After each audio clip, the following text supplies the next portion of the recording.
En vertu de l'article 37 du règlement intérieur provisoire du Conseil de sécurité, j'invite les représentants du Burundi, de la République démocratique du Congo et du Rwanda à participer à la présente séance. Excellences, Mesdames et Messieurs les membres du Conseil, je vous remercie de me donner la parole pour l'examen du rapport du secrétaire général ainsi que pour l'examen du renouvellement du mandat de la MONUSCO.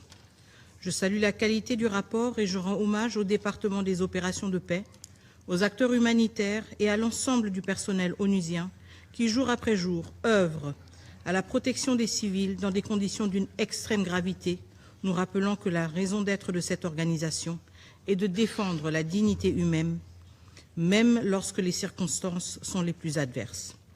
Je salue également la présence ici et les contributions importantes du secrétaire général adjoint, M. Lacroix, de la Sierra Leone en sa capacité de président du comité 1533, du président international de Médecins sans frontières et du représentant permanent du Burundi.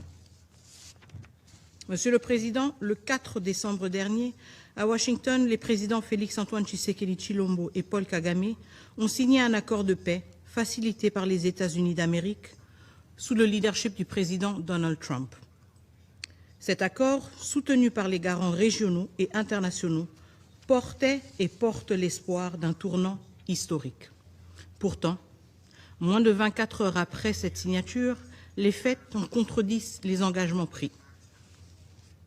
Bombardements, drones explosifs, avancées coordonnées autour d'Ouvira et dans la plaine de la Ruzizi. Il n'est pas acceptable qu'un accord solennel soit ainsi recusé dès le lendemain par ceux qui s'y étaient engagés. Ces actes remettent en cause la dynamique née à Washington et confirment ce que le rapport du secrétaire général souligne. Le cessez-le-feu exigé par la résolution 2773 n'est pas appliqué. Les attaques contre les civils persistent. L'accès humanitaire est entravé et la situation continue de se détériorer malgré les efforts diplomatiques. Excellence, la République démocratique du Congo a volontairement choisi la voie de la diplomatie. Ce choix n'est ni une concession ni un signe de fragilité. Il reflète notre sens des responsabilités et notre foi en des mécanismes multilatéraux qui, s'ils sont pleinement assumés, peuvent encore ramener la paix. Nous avons fait ce choix parce que nous croyons en l'engagement des États-Unis, facilitateur principal du processus de Washington, en la constance de l'État du Qatar, garant du processus de Doha, et en la valeur normative du processus de Luanda, dont les principes continuent de guider l'action de l'Union africaine, désormais conduite par la République togolaise. La RDC a agi de bonne foi, la RDC continue d'agir avec bonne foi. La diplomatie n'est pas pour nous un choix par défaut, elle est l'expression de notre responsabilité d'État et de notre respect du droit international. Monsieur le Président, Excellences, depuis le 4 décembre au soir, les positions autour de Gatagota, Ruvunge, Kaziba, Urarambo, Luvungi et le long de l'axe Kamanyola-Ouvira ont été visées par des bombardements provenant des positions RDF M23. Des drones kamikazes ont frappé des zones civiles. Plus de 500 000 personnes ont été renouvellement déplacées. Le Sud Kivu, déjà en fragilité, atteint un seuil de rupture. Ces faits sont documentés par les mécanismes humanitaires et confirmés par OCHA. Ils créent également un risque majeur de régionalisation. Des tirs ont déjà touché le Burundi. Ouvira n'est distante que de 30 km de Bujumbura. Aucun pays voisin ne peut être exposé à de telles attaques sans risque d'escalade. La stabilité régionale ne peut reposer sur la normalisation de violations aussi graves. Monsieur le Président, moins d'une semaine après la signature des accords de Washington, certains acteurs ont choisi de s'écarter des engagements librement acceptés. Le recours à des narratifs inversés et à une désinformation systématique pour attribuer à la République démocratique du Congo la responsabilité des attaques commises par la coalition RDF M23 est une stratégie désormais bien documentée par des mécanismes internationaux. Nous ne pouvons accepter que la manipulation devienne un instrument de politique régionale. Les faits sont têtus, les résolutions de ce Conseil le sont davantage. La vérité n'est pas négociable et le droit international ne peut être dévoyé pour légitimer l'agression. Les violations constatées contreviennent à la résolution 2773, à l'accord du 27 juin signé à Washington, à l'accord signé à Washington le 4 décembre, à la déclaration de principe et l'accord cadre de Doha et aux conditions mêmes de la mise en œuvre du cadre d'intégration économique régionale aussi signé à Washington. Aujourd'hui, c'est la crédibilité de tous ces processus et de leurs garants qui est en jeu. Mr. President, Excellencies, members of... Monsieur le Président, Excellences, Mesdames et Messieurs les membres du Conseil, nous arrivons à un moment de vérité. Soit l'ordre international accepte qu'il est ouvertement mis à l'épreuve par le Rwanda, ou le Conseil assume ses responsabilités. L'impunité dure depuis bien trop longtemps. Le peuple congolais ne peut subir le coup des engagements qui sont violés et des résolutions qui ne sont pas appliquées. Les faits sont clairs. Le cessez-le-feu exigé par la résolution 2773 n'a pas été respecté. Les forces étrangères, c'est-à-dire les forces de défense rwandaises, demeurent sur le sol congolais et les civils continuent à être ciblés. L'accès humanitaire est entravé, la désinformation est utilisée délibérément afin de faire porter la responsabilité à d'autres et de protéger les criminels. La crédibilité de tous les processus, Washington, Doha et la facilitation africaine, ne dépendent que d'un principe, la redevabilité. Sans conséquence, les accords n'ont aucun effet. Sans conséquence, l'engrenage de la violence se poursuivra. La résolution 2773 est pourtant très claire, mais ce qu'il manque, c'est une application de cette résolution, sans quoi elle ne saurait dissuader la violence, mais ne fait qu'inviter à la violence. Lorsque les violations ne sont pas punies, l'impunité devient la politique. La responsabilité de ce Conseil n'est pas de redire ses décisions, mais de les faire appliquer. La résolution 2773, le constat est implacable. Une nouvelle ville est tombée, une administration parallèle s'est consolidée, des milliers de familles supplémentaires ont fui, d'autres ont été tuées, violées, terrorisées. Et même la MONUSCO, casque bleu, personnel civil, leadership, a été pris pour cible. Pendant ces 9 mois, ce Conseil n'a pris aucune mesure concrète pour faire respecter sa propre résolution et pour défendre sa propre mission. Des appels, des avertissements, mais aucun acte. Ce vide d'action a permis au Rwanda de poursuivre et d'étendre ses opérations dans un environnement où les violations ne rencontrent aucune conséquence. Le moment est venu pour ce Conseil d'affronter une question essentielle. Comment, en 3 décennies de crise, l'absence de mesures coercitives a-t-elle contribué à la persistance de ces violations? Monsieur le Président, la résolution 2773 demeure la boussole de l'engagement onusien. Elle doit être appliquée dans toute sa portée, sans ambiguïté ni exception. La RDC appelle à un mandat robuste, cohérent et adapté aux réalités du terrain, et protecteur de l'autorité de ce même Conseil. Le mandat renouvelé doit garantir la protection des civils, réaffirmer le retrait des forces étrangères, soutenir les opérations humanitaires, inclure explicitement la protection des casques bleus, du personnel civil et du leadership de la MONUSCO, condamner toute attaque contre eux et empêcher tout contournement des décisions du Conseil. Car en effet, l'obstruction du mandat des Nations Unies par le Rwanda et le M23 ne peut jamais justifier son affaiblissement. Ce Conseil ne peut céder face à ceux qui le défient et qui défient son autorité. Monsieur le Président, la RDC est un pays africain. Elle fait aussi pleinement partie de la communauté internationale. Nous respectons les solutions africaines aux problèmes africains. Mais cela ne peut devenir un relativisme juridique permettant de contourner les normes universelles. Il n'existe pas de version régionale des droits de l'homme ou de la souveraineté. Toute solution durable doit s'appuyer sur les principes universels de la Charte des Nations Unies. Monsieur le Président, Excellences, Mesdames et Messieurs les membres du Conseil, le peuple congolais a choisi la paix. Il l'a demandée, il l'a négociée, il l'a signée. Il ne doit pas payer le prix de la mauvaise foi de ceux qui tournent le dos à leurs engagements. La paix ne peut reposer sur des promesses non tenues. Le peuple congolais a droit à la sécurité, à la justice et au respect du droit international. Ce Conseil doit agir pour que ces droits ne restent pas théoriques, mais deviennent enfin une réalité. C'est pourquoi la République démocratique du Congo appelle ce Conseil à mettre en œuvre intégralement la résolution 2773. Imposer des sanctions ciblées contre les responsables militaires et politiques de l'agression, instaurer un embargo total sur les minerais exportés comme rwandais, révoquer le statut de contributeur de troupes du Rwanda aux opérations de maintien de la paix des Nations Unies et établir un régime de notification systématique pour tout transfert d'armes vers le Rwanda. Les garants de Washington, de Doha et de la facilitation africaine doivent également assumer leurs responsabilités. Ces accords ne survivront qu'à la condition d'une fermeté collective et cohérente.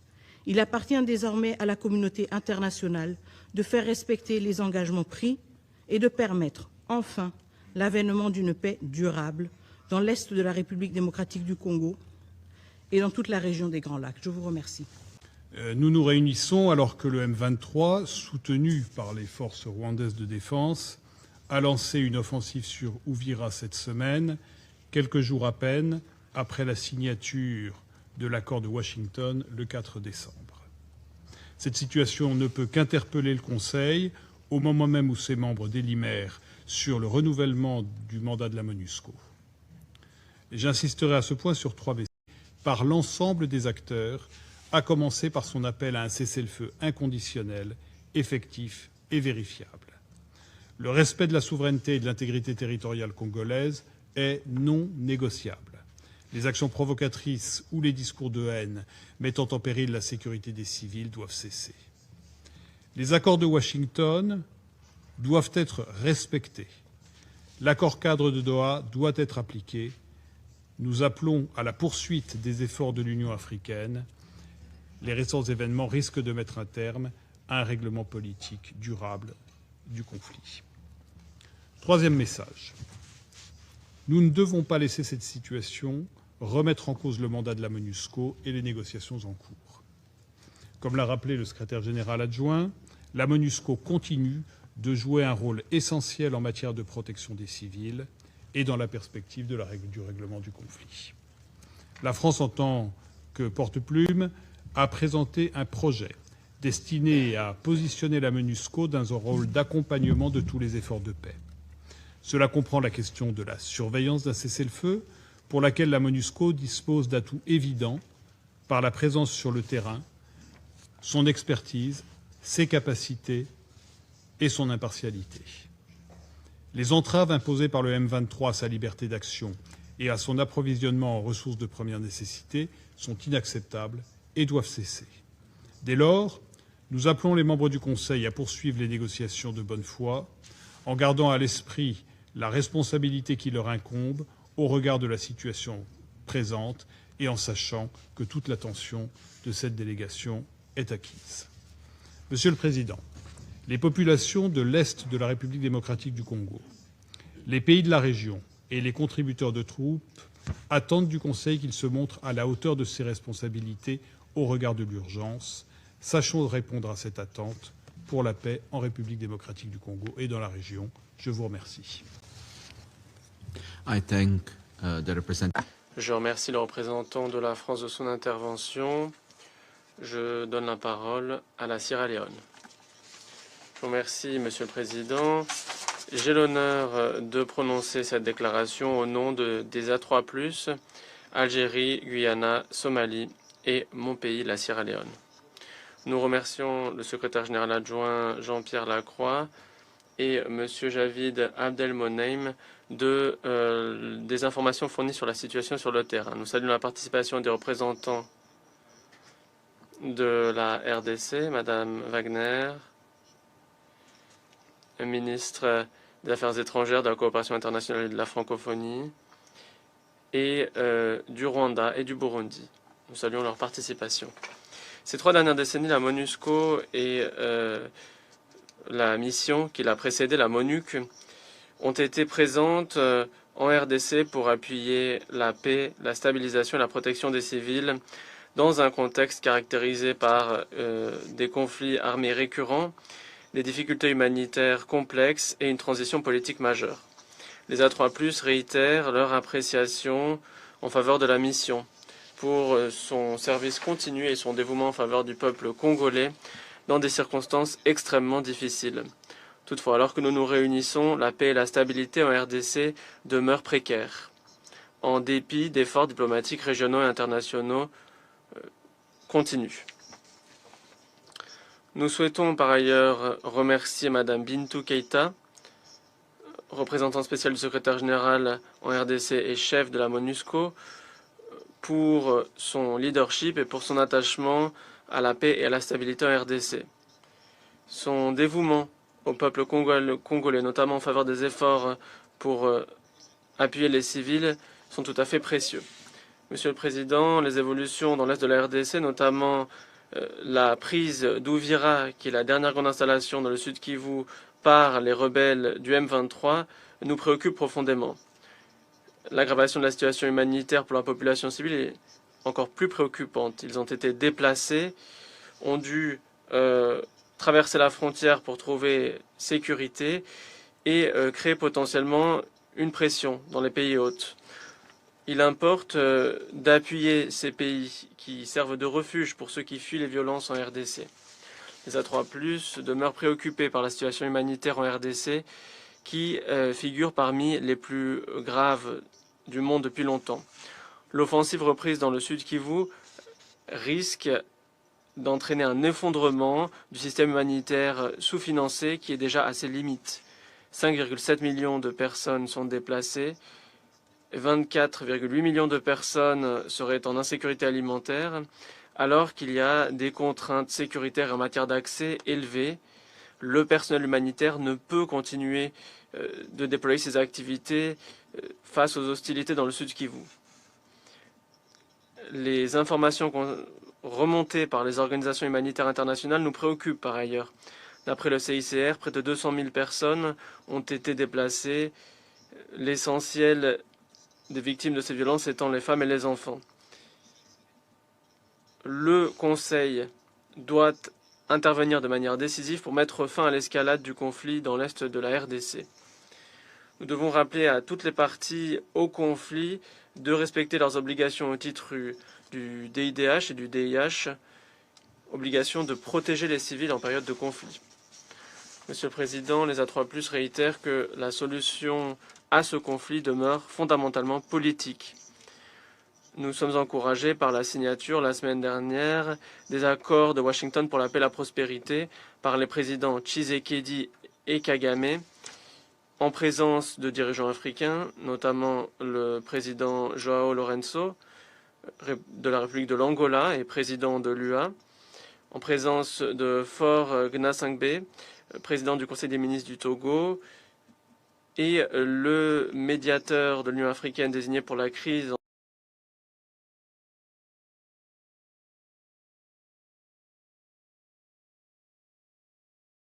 entre la RDC et le Rwanda, et Mahmoud Ali Youssouf, président de la Commission de l'Union africaine. Comme le président de l'Union africaine l'a souligné, les accords de Washington représentent un moment important pour mettre fin à un conflit qui dure depuis plus de 3 décennies. Un conflit entre frères, entre pays voisins, qui, pour différentes raisons, se battent depuis de nombreuses années avec des conséquences lourdes à la fois pour les populations et les économies de leur pays. Les A3+ se font l'écho de cette affirmation et réaffirment leur soutien en faveur des efforts de médiation et de leadership des parties prenantes africaines. Nous exhortons toutes les parties à honorer les engagements pris à Doha et à Washington et à œuvrer de bonne foi en faveur d'une paix durable, de la stabilité et de la prospérité dans l'ensemble de la région des Grands Lacs. Monsieur le Président, la reprise de l'offensive dans le sud Kivu intervient alors que le Conseil débat de l'avenir de la présence de la MONUSCO en RDC. Au vu de la réalité sur le terrain, il faut faire preuve d'une prudence extrême et tenir compte de l'intérêt des populations de la région des Grands Lacs. La sécurité de leur vie, de leurs moyens de subsistance, la prospérité doivent guider nos décisions à l'heure de nous prononcer sur le renouvellement et sur l'orientation du mandat de la MONUSCO. Après des décennies de conflits, on ne peut continuer comme d'ordinaire. Il faut un changement de paradigme. La présence des Nations Unies doit servir à renforcer les propositions pilotées par les Africains et les processus de Doha et de Washington. Harmoniser ces propositions nécessitera une coopération sincère et une entente, une compréhension des perspectives africaines en dépassant une reconnaissance symbolique de l'inclusion pour arriver à une inclusion effective de solutions africaines. Pour conclure, les A3+ considèrent qu'en renouvelant le mandat de la MONUSCO, la mission doit être dotée de la souplesse opérationnelle nécessaire pour appuyer la mise en œuvre du mandat, non seulement pour protéger les civils, mais, le cas échéant, pour se déployer et retourner vers des zones qui n'ont pas de présence permanente de l'autorité gouvernementale. Le mandat doit renforcer le rôle de la MONUSCO à l'appui de la justice transitionnelle et de la redevabilité pour les crimes de guerre et les crimes contre l'humanité. Les A3+ sont solidaires du peuple congolais et des communautés touchées dans la région. Avec la résilience et le génie du peuple congolais, appuyé par les mécanismes régionaux et les efforts internationaux, nous pensons qu'une solution pérenne à ce conflit est à portée de main. Les A3+ continueront à présenter leur appui indéfectible en faveur de la réalisation de ces aspirations. Je vous remercie. Je remercie la Sierra Leone. Je donne la parole aux États-Unis.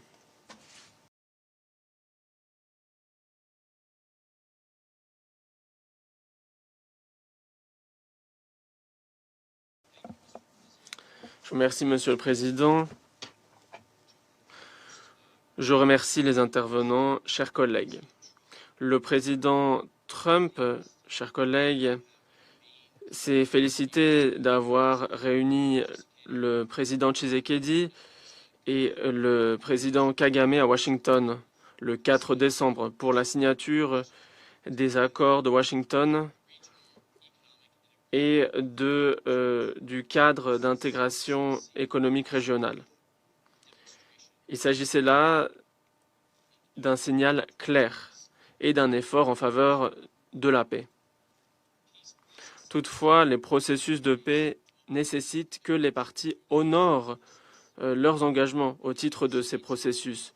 Les États-Unis sont profondément préoccupés et extrêmement déçus au vu de la reprise des violences dans l'est de la RDC. J'aimerais aujourd'hui vous présenter des informations supplémentaires quant à l'ampleur et la sophistication de la participation du Rwanda à l'évolution de la situation dans l'est de la RDC. Depuis 2021, le Rwanda contrôle son intermédiaire, le M23, et l'aile politique du M23, l'AFC, et a contrôlé le M23 et l'AFC afin d'arriver aux objectifs géopolitiques du Rwanda dans l'est de la RDC. Le président Kigali y a participé intimement, à la planification et l'exécution de la guerre dans l'est de la RDC en apportant des instructions militaires et politiques depuis des années. Les forces de défense rwandaises ont reçu une aide matérielle en matière de logistique et de formation, ont fourni une aide au M23 et ont envoyé 5 à 7 000 soldats dans l'est de la RDC.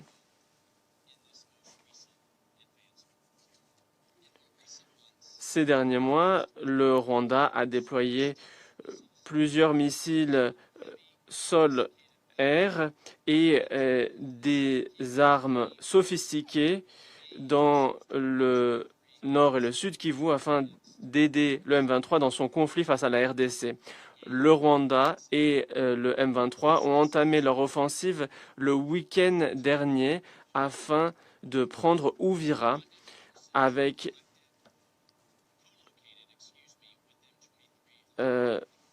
les forces rwandaises qui étaient situées elles aussi sur le front. Nous avons aussi des informations qui indiquent qu'il y a des drones suicides qui sont utilisés de plus en plus, de même que l'artillerie, aussi bien par le M23 et par les forces rwandaises, avec des frappes, y compris dans le Burundi. Alors, au lieu d'avancer vers la paix, comme nous l'avons vu avec les efforts du président Trump, le Rwanda mène la région vers une instabilité croissante et vers la guerre. Et au vu des engagements pris dans les accords de Washington, nous sommes préoccupés de ce que l'armée rwandaise, de par sa présence continue dans la RDC en appui du M23, intervient. Nous utiliserons tous les outils à notre disposition pour tenir responsables les auteurs de ces actions. Le Rwanda doit reconnaître le droit du gouvernement du RDC à défendre son territoire et son droit souverain à faire en sorte que les forces rwandaises se retirent de ce territoire. Nous échangeons avec toutes les parties pour appeler à la retenue et pour éviter une escalade plus avant, et notamment pour empêcher une rhétorique hostile aux Tutsis.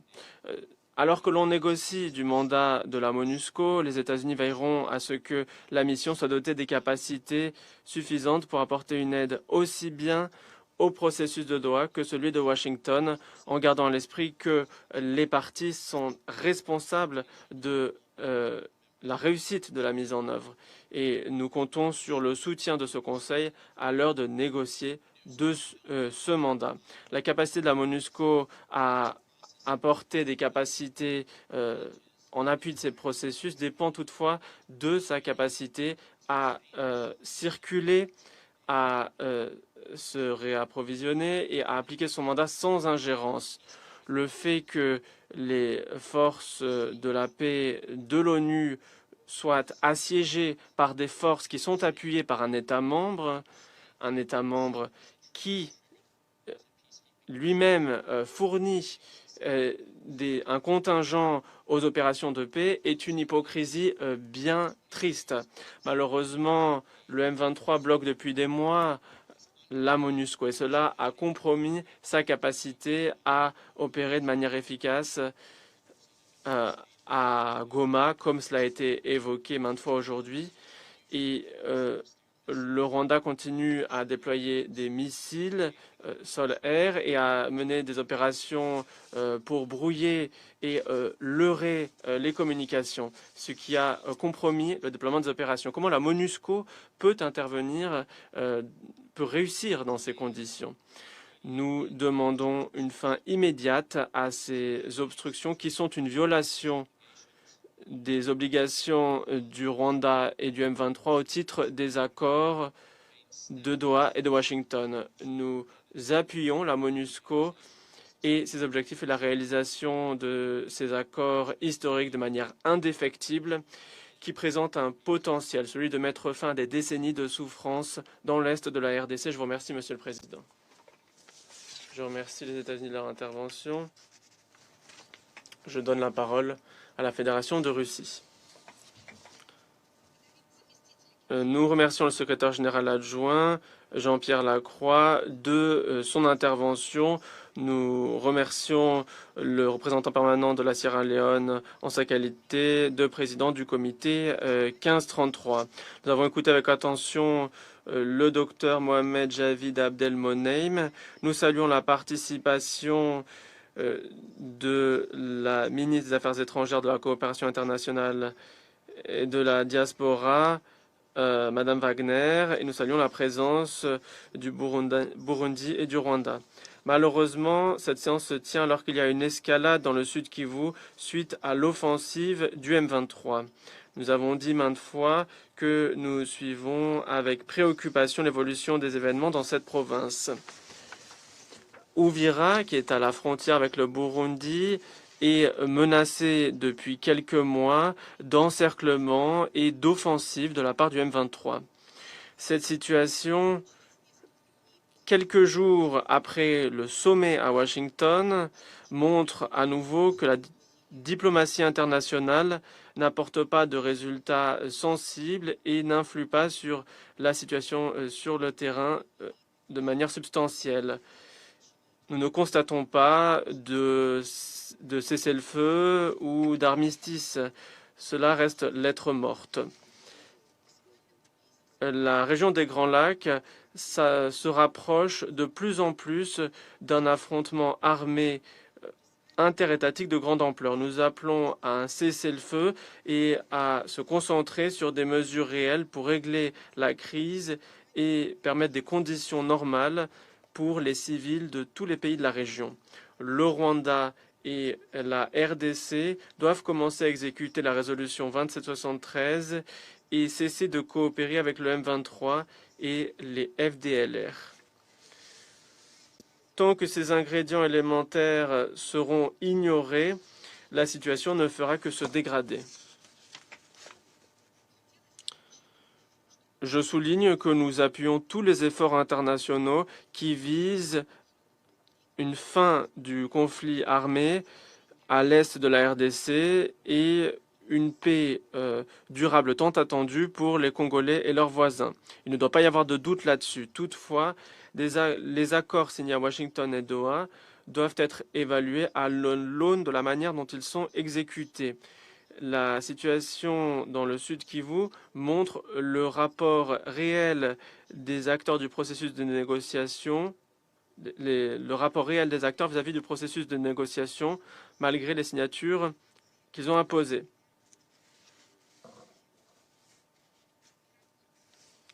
De nombreux casques bleus ont perdu la vie dans l'est de la RDC, alors qu'ils cherchaient à stabiliser la situation. Nous notons le rôle de Madame Bintou Keïta, chef de la MONUSCO. Toutefois, dans ces conditions, la MONUSCO demeure otage de cette escalade d'affrontements entre les États de la région. La MONUSCO, depuis près d'un an, depuis l'escalade de janvier, se trouve dans cette situation suite aux actions du M23. Plus de 40% du personnel de la mission est enfermé dans les faits dans les complexes de l'ONU dans un territoire qui est contrôlé par le M23 dans le Nord Kivu. Nous avons rappelé que cette situation était inacceptable et ne devait pas durer. Toutefois, certains collègues du Conseil et appuyés par certains membres du secrétariat nous ont convaincus qu'il fallait attendre encore un peu et que le résultat de la médiation internationale permettrait de ressusciter la MONUSCO. La mission aurait pu jouer un rôle important d'appui au règlement de la crise, notamment s'agissant du suivi du régime de cessation des hostilités. Toutefois, au vu de l'évolution de la situation dans le Sud Kivu, il est évident que les conditions ne sont pas réunies aujourd'hui. Il aurait fallu se dépêcher et proposer des solutions extraordinaires plus tôt. Aujourd'hui, il faut être extrêmement prudent.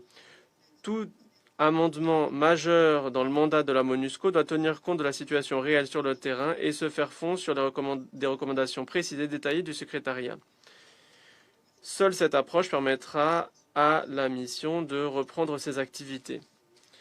Nous sommes prêts, je le souligne, à travailler avec les collègues du Conseil pour formuler des instructions à l'intention du secrétariat pour qu'il nous présente des options de participation de la MONUSCO à la surveillance du régime de cessez-le-feu et pour permettre une adaptation de la mission au vu de la situation actuelle. Toutefois, nous n'acceptons pas des initiatives mal élaborées qui ne tiennent pas compte de la réalité. Imposer ces solutions pour des raisons politiques ne fait qu'aggraver la situation de la MONUSCO et entame encore plus avant la réputation des opérations de paix. Je vous remercie. Je remercie son Excellence, Madame Wagner, de son intervention. Je donne à présent la parole au représentant du Rwanda.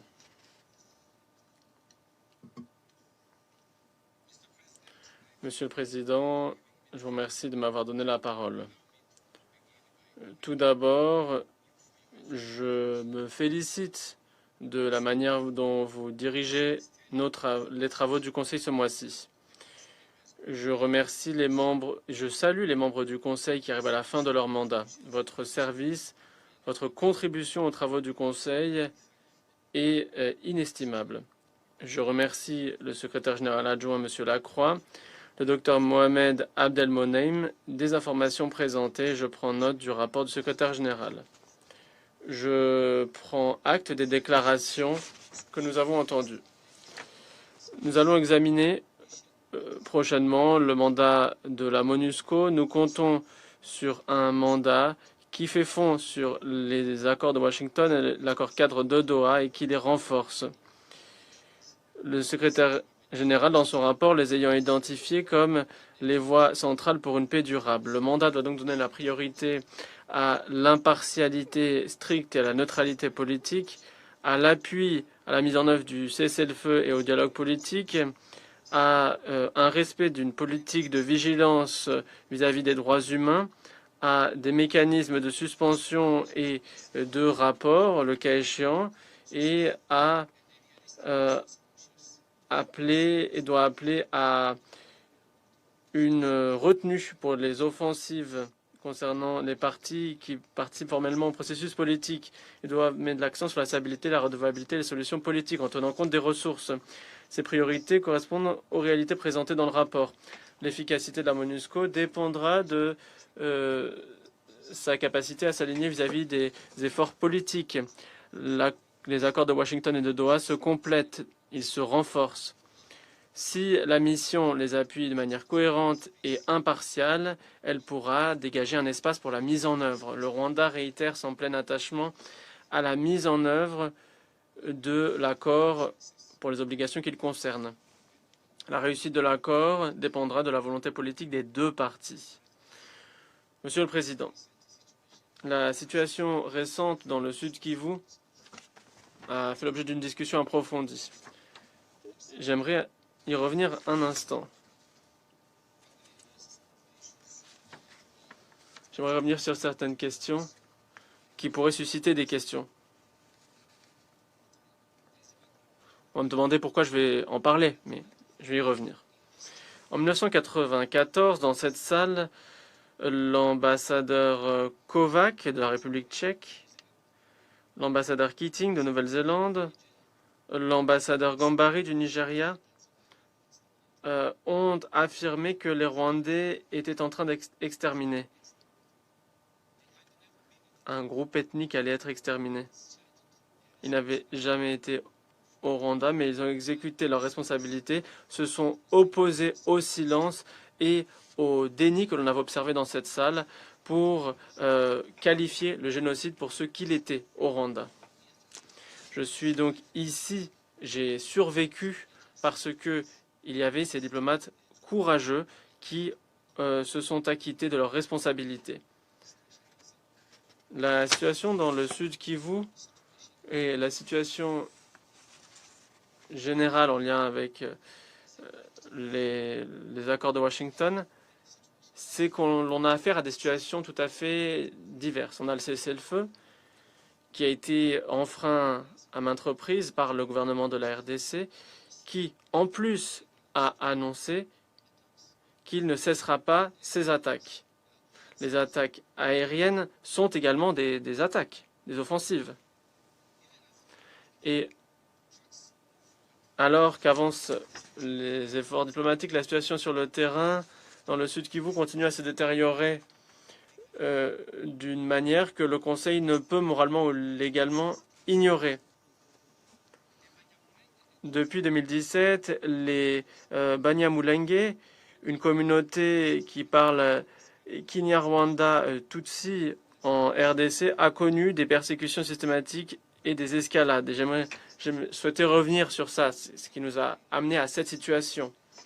J'aimerais revenir sur certains incidents qui s'inscrivent dans cette campagne durable et systématique de persécution des Banyamulenge qui parlent Kanyarwanda et qui sont Tutsi, groupe ethnique.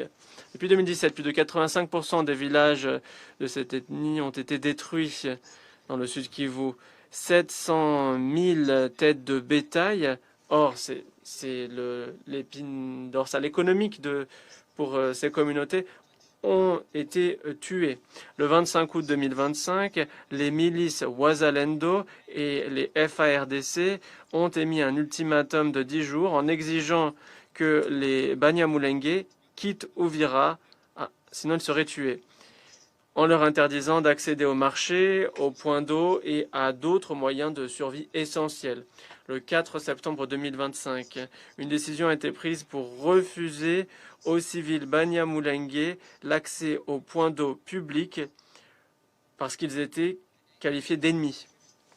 Du 5 au 8 septembre 2025, les civils Banyamulenge ont été enlevés et abattus, alors que des foules criaient, appelaient à la fin des Banyamulenge. C'est un indicateur précoce de crimes d'atrocité, discrimination, déshumanisation, déplacement forcé et refus d'accès aux services essentiels. Des dizaines de milliers de soldats burundais ont été déployés dans le sud Kivu sur invitation du gouvernement de la RDC. Et cela s'ajoute à la présence des FDLR, des mercenaires, des Ouazalendo et d'autres milices. Ces troupes ont organisé des barrages militaires coordonnés qui ont aggravé la situation déjà décrite. Ces opérations, avec les FARDC, les FDLR, les milices affiliées, ont conduit à imposer un siège aux populations Banyamulenge. Il y a d'autres groupes ethniques. Il y a les Mbamembe, Bafulero, un autre groupe ethnique dont j'oublie le nom à l'instant, qui sont concernés. Et qui sont présents plutôt. Mais cela n'a été imposé qu'aux Banyamulenge.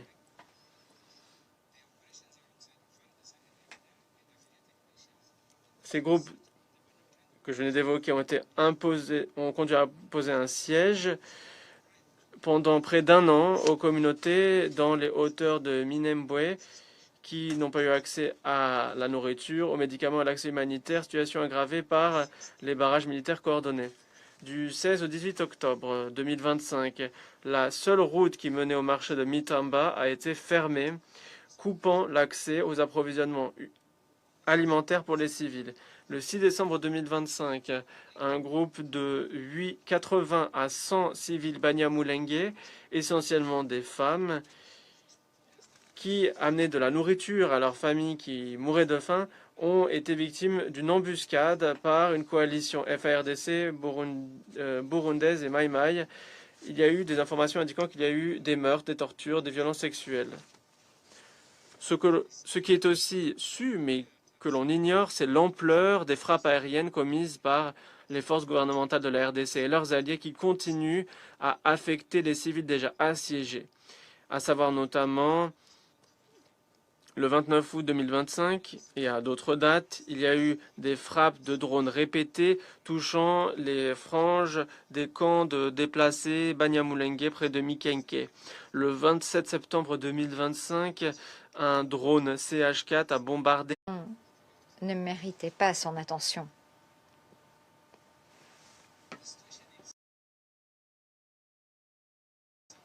La situation au Sud Kivu, alors que nous l'examinons, eh bien, il nous faut réfléchir à la situation avant l'escalade récente. En tant qu'ancien enquêteur moi-même, l'on parle souvent de recréer la scène. Nous ne pouvons ici que vous dire les faits. Le Conseil de sécurité pourra utiliser les moyens à sa disposition pour recréer la scène. C'est comme ça que l'on saura exactement tous les principes que nous avons évoqués, les principes de souveraineté, d'intégrité territoriale. Nous estimons qu'il faut les respecter, ces principes.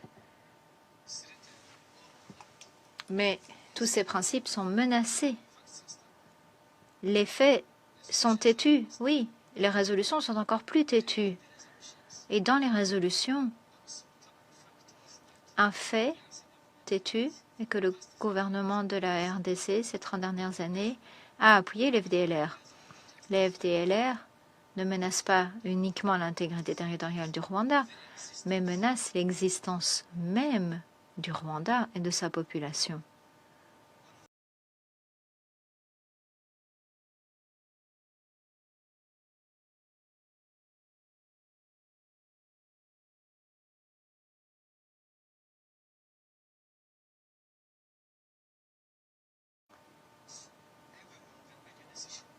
Tout un chacun à Washington, et si nous appuyons pleinement le processus de Doha, alors nous aurons peut-être la possibilité de parvenir à un règlement pacifique du conflit, un conflit que nous subissons depuis tant d'années. Le problème n'a que trop duré. Et voilà notre requête, voilà notre appel. Efforçons-nous tous de travailler en faveur d'un règlement pacifique. Je ne répéterai pas ce que nous avons déjà dit pour qu'il y ait des mesures de défense, pour comment est-ce qu'elles pourront être levées. Toutes ces questions sont abordées dans l'accord et nous continuerons de travailler avec les médiateurs.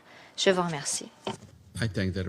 Je remercie le représentant du Rwanda de sa déclaration et je donne la parole au représentant du Burundi.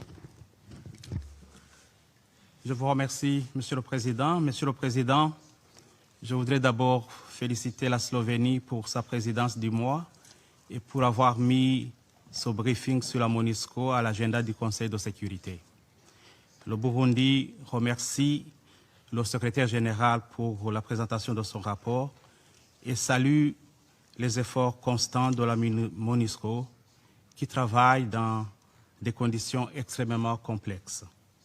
Nous apprécions également l'occasion qui nous est donnée de partager notre analyse de la situation sécuritaire et voudrions attirer l'attention du Conseil sur l'évolution dramatique de la situation sécuritaire et humanitaire, en particulier la ville d'Uvira et ses environs, et les déplacements massifs des populations avec de milliers de réfugiés se trouvant au Burundi, notamment dans la province Bujumbura, en commune de Cibitoke.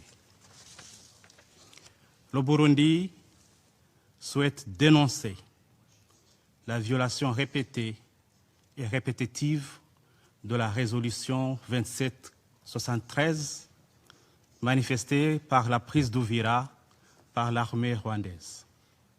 Ces opérations ont visé et entraîné des victimes civiles innombrables. Nous sommes particulièrement préoccupés par les attaques transfrontalières, y compris l'usage d'artillerie, de drones et d'autres moyens létaux dont certains ont atteint des localités du territoire burundais. Ces actes violent la souveraineté du Burundi, compromettent la sécurité des populations civiles et fragilisent les efforts collectifs de paix. Nous pensons que le moment exige de la lucidité, du courage politique et un engagement collectif en faveur de la mise en œuvre pleine et entière des résolutions du Conseil de sécurité, en particulier la résolution 2773. Les engagements récemment pris, y compris ceux entérinés dans les accords signés à Washington, doivent être respectés par toutes les parties, sans ambiguïté et sans conditions préalables. Dès lors, nous appelons le Conseil à, premièrement, veiller à ce que les résolutions du Conseil soient appliquées de manière impartiale, car la crédibilité collective de ce Conseil dépend de sa capacité à garantir leur mise en œuvre effective. La pertinence et la crédibilité de la MONUSCO sont en jeu. Deuxièmement, protéger les civils, surtout les femmes et les enfants, qui demeurent les principales victimes d'un conflit qui leur a été imposé. Nous appelons le Conseil, troisièmement, à plaider pour une assistance humanitaire d'urgence face à la dégradation de la situation humanitaire et au manque criant des moyens aux agences du système des Nations Unies pour répondre aux besoins élémentaires des réfugiés installés à Gatumba et à Cibitoke. Nous appelons également le Conseil à convoquer une réunion d'urgence du Conseil dans laquelle il pourrait prendre des mesures robustes visant à stopper cette escalade dangereuse et pouvant comprendre un embargo sur les armes et un régime de sanctions économiques afin d'empêcher la poursuite de ces opérations militaires meurtrières en violation du droit international et de la Charte des Nations Unies en particulier. Nous appelons également le Conseil à appuyer la RDC et les États voisins dans des efforts coordonnés de lutte contre les groupes armés dans le strict respect des frontières internationales reconnues. Nous appelons enfin le Conseil à renforcer son soutien aux mécanismes régionaux de vérification et de suivi afin de documenter les violations, prévenir l'escalade et reconstruire la confiance. Par ailleurs, le Burundi souhaiterait informer cet auguste Conseil qu'il a pris très au sérieux le message des bombes envoyées à partir du Rwanda le 4 décembre sur le sol burundais, dans la commune de Cibitoke, blessant une femme et un enfant. Nous considérons cet acte comme une provocation grave et une manifestation d'une attitude belliqueuse que nous condamnons fermement. Je tiens à être clair, la retenue a des limites. Si ces attaques irresponsables devaient se poursuivre, il deviendrait extrêmement difficile d'éviter une escalade directe entre nos deux pays. Le Burundi ne pourra pas tolérer des violations répétées de son intégrité territoriale et se réserve le droit de faire usage de la légitime défense conformément à l'article 51 de la Charte des Nations Unies. Le Burundi reste un partenaire fiable pour la paix et la sécurité régionale. S'il a pu défendre les populations civiles avec hauteur dans toutes les missions où il a été déployé, le Burundi ne peut pas croiser ses bras face aux provocations et à la violation de son intégrité territoriale. Il ne peut pas croiser ses bras face aux attaques contre la population, sa population, et nous ne pouvons pas croiser nos bras face aux atteintes portées à la stabilité de nos frontières. Notre message aujourd'hui est donc un message d'appel à la mesure, à la fermeté contre les violations avérées et à une action concertée qui permette à l'est de la RDC et en particulier à des zones comme Uvira d'entrevoir enfin un avenir de paix durable. Je vous remercie.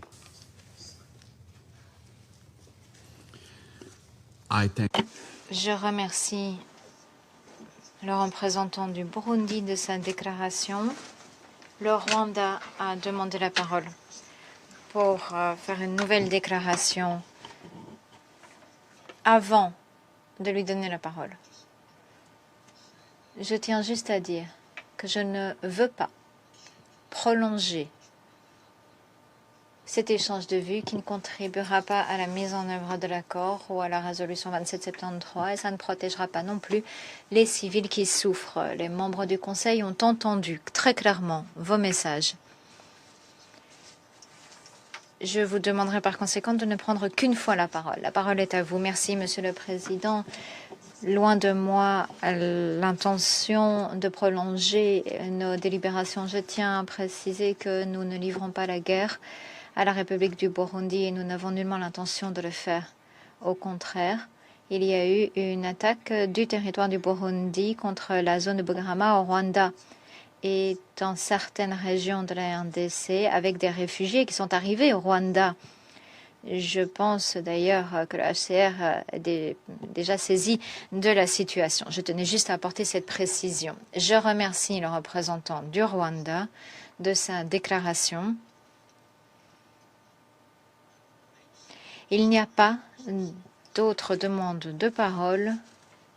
J'invite les membres du Conseil de sécurité à passer à des consultations officieuses afin de poursuivre l'examen de la question. La séance est levée.